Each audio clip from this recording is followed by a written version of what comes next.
What motivated you to be part of this conference? Well, I was here last year and I had a very good experience, and I felt like so many of the women here are working women and middle class women and women who are really struggling in the daily world to feed their kids and hold their jobs and keep families together, and I was very moved by this audience.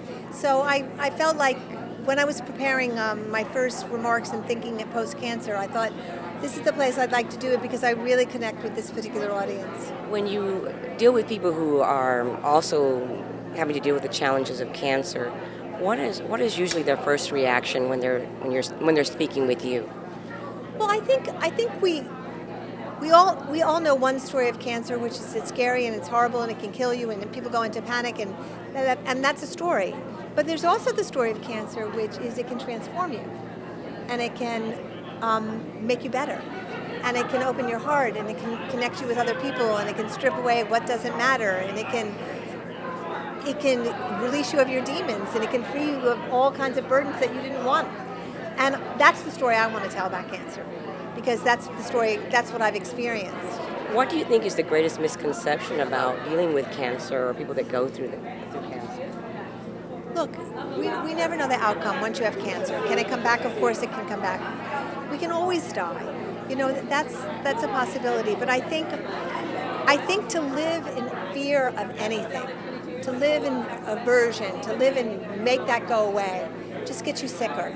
I think if you embrace things and you take things in and you see chemo, for example, which is a very grueling process, it's very difficult, but if you see it as burning away your own demons and burning off your own karma and burning off what needs to go, then suddenly you have a way to deal with chemo that's positive.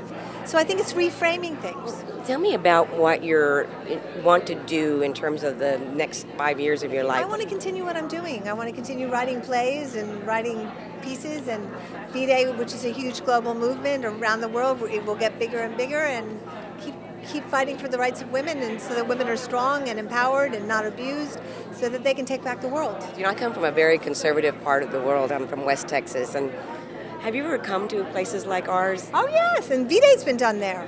The China Monologues has been done all over Texas. Oh yeah.